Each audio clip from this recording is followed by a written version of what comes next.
Welcome to Best Car Fixes. A quick test for Mini Cooper coils. What do you have in this coil? You see, this is a driver, this is the ignition. You see the ignition, power, the same color.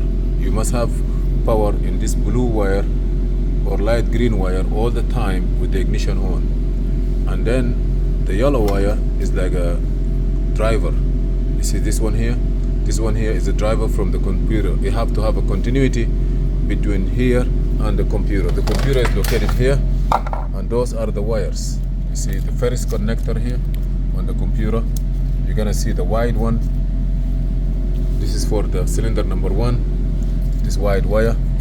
And then you're gonna go get the blue wire. This is for cylinder, the second cylinder. And then the orange one is number 4, and the yellow one here is number 3. When you open the ignition,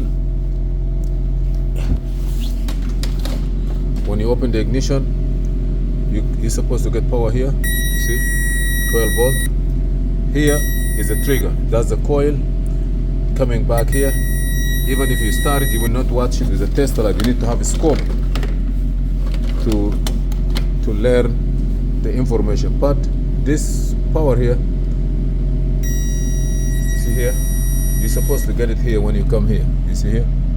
When you come here, you're supposed to get it. But when you start the car, it will not change. You need to have a scope to check for the battery. This one here is the ground. Be sure that it's located here. Be sure that when you open it, to get the ground from here. Don't leave this one open. So coil 1, 2, 3, 4. And those are drivers from the computer. Ignition switch, this one here, they all the same. Ignition switch and ground. Now we're gonna start it. You see there is not a lot of change. Start it for me.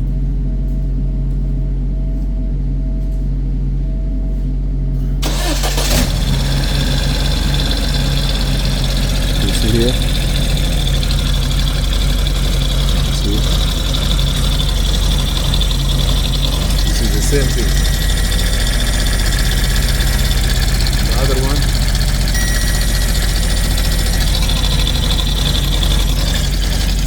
the car is running crazy because they put aftermarket, and maybe we need to have the filter here. If you have a filter, this car will run steady. Thank you for watching. Please subscribe, share and like. And if you have any question, feel free to ask. Thank you.